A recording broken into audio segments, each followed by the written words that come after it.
জমি দুর্নীতির অভিযোগ তুলে প্রতিবাদে সরব ত্রিপুরা প্রদেশ কংগ্রেস। মুখ্যমন্ত্রীর প্রতি সিবিআই তদন্ত দেওয়ার দাবি। অন্যথায় গোটা রাজ্য জুড়ে ত্রিপুরা প্রদেশ কংগ্রেসের বৃহত্তর গণ আন্দোলন গড়ে তোলার হুঁশিয়ারি। 2023 সালের একটি জমি কেলেঙ্কারি নিয়ে এই মুহূর্তে বিভিন্ন সামাজিক মাধ্যম সহ সরাসরি রাজনৈতিকভাবে বিরোধী দল, বিশেষ করে কংগ্রেস নেতৃত্ব সরব রয়েছেন। এবার এই জমি দুর্নীতি ঘটনায় সিবিআই তদন্তের দাবিতে সরব হল ত্রিপুরা প্রদেশ কংগ্রেস। 2023 সালে ডাক্তার বিশাল কুমার যখন সিপাহীজলা জেলার জেলাশাসক ছিলেন, তখন এই জমি দুর্নীতি হয়েছে বলে ত্রিপুরা প্রদেশ কংগ্রেসের অভিযোগ। শুক্রবার আহত সাংবাদিক সম্মেলনে এই জমি দুর্নীতির বৃত্তান্ত তুলে ধরলেন প্রদেশ কংগ্রেস সভাপতি আশিস কুমার সাহা। এই ধরনের দুর্নীতি যখন একের পর এক সংঘটিত হচ্ছে, এত বড় একটা দুর্নীতি ঘটার সত্ত্বেও আমাদের রাজ্যে হাইকোর্ট আছে, ভারতবর্ষের বিভিন্ন রাজ্যে আমরা দেখছি এই ধরনের কেলেঙ্কারিতে হাইকোর্ট সমগ্র সেখানে মামলা রেজিস্টার করতে পারে, তারা রাজ্য সরকারকে নির্দেশ প্রদান করতে পারে তদন্তের জন্য। এই ক্ষেত্রে সেটা করা হয়নি।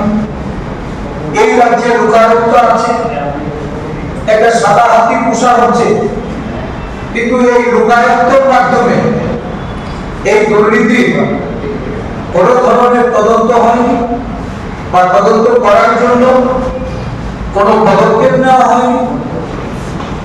তাই আমরা আজকে মুখ্যমন্ত্রীর প্রতি আমাদের দাবি, অবিলম্বে এত বড় জমি ঘোটালা, একটা ল্যান্ডস্কেপ আমরা দেখেছি বিভিন্ন। তৎকালীন জেলা শাসক এই ব্যাপারে একাংশ দুর্নীতিগ্রস্ত আধিকারিকদের বিরুদ্ধে ব্যবস্থা গ্রহণের বিষয়ে অভিহিত করা হলেও রাজস্ব দপ্তরে তা গ্রহণ করেনি বলে অভিযোগ তুলেছেন ত্রিপুরা প্রদেশ কংগ্রেস সভাপতি। শুধু তাই নয়, রাজ্যের অন্যান্য ক্ষেত্রেও এই ধরনের জমি কেলেঙ্কারির ঘটনা ঘটছে বলেও অভিযোগ তুলেছেন আশিস কুমার সাহা। আমরা জানতে চাইব যে এই ঘটনা যখন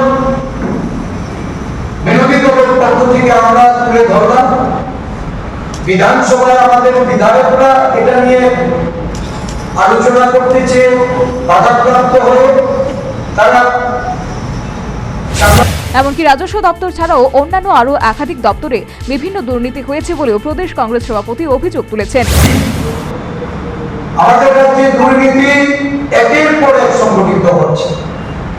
কেন্দ্রীয় বিশ্ববিদ্যালয়ের চাকরি সংক্রান্ত দুর্নীতি, ত্রিপুরা মেডিকেল কলেজে আর্থিক লেনদেনের মাধ্যমে পরীক্ষায় পাশ করে দেওয়ার দুর্নীতি, পূর্ত দপ্তর, জল জীবন মিশন, রাজ্যের বিভিন্ন জায়গায় এই মিশন মূলের কাজে একটা বিরাট পরিমাণ অর্থের দুর্নীতি হয়েছে। আমাদের কাছে স্পেসিফিক কিছু ধর্মনগর, পাটিসাগর, বিভিন্ন ব্লকে দুর্নীতির তথ্য উঠে। এই ব্যাপারে ত্রিপুরা হাইকোর্টের কোনো ভূমিকা গ্রহণ না করার বিষয়টিও উল্লেখ করেছেন আশিস বাবু এবং লোকায়ত্তের বিরুদ্ধে বিষোদ্গার করে সাদা হাতি পোষা হচ্ছে বলে তিনি কটূক্তি করলেন। বিভিন্ন মাধ্যমে এটা উঠেছে।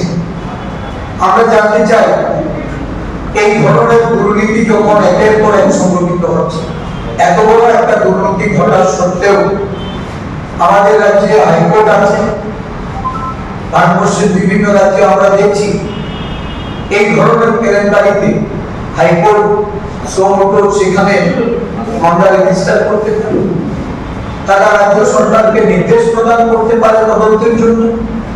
এই ক্ষেত্রে সেটা করা হয়নি। এই রাজ্যে লোকায়ুক্ত আছে, একটা সাদা হাতি পোষা হচ্ছে, কিন্তু এই লোকায়ুক্তর মাধ্যমে এই দুর্নীতি কোন ধরনের তদন্ত হয়নি বা তদন্ত করার জন্য কোনো।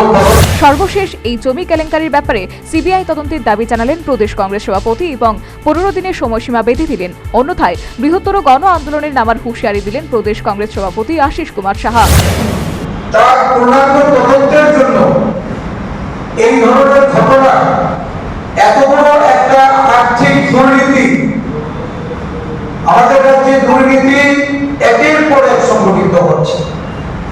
কেন্দ্রীয় বিশ্ববিদ্যালয়ের চাকরি সংক্রান্ত দুর্নীতি, ত্রিপুরা মেডিকেল কলেজে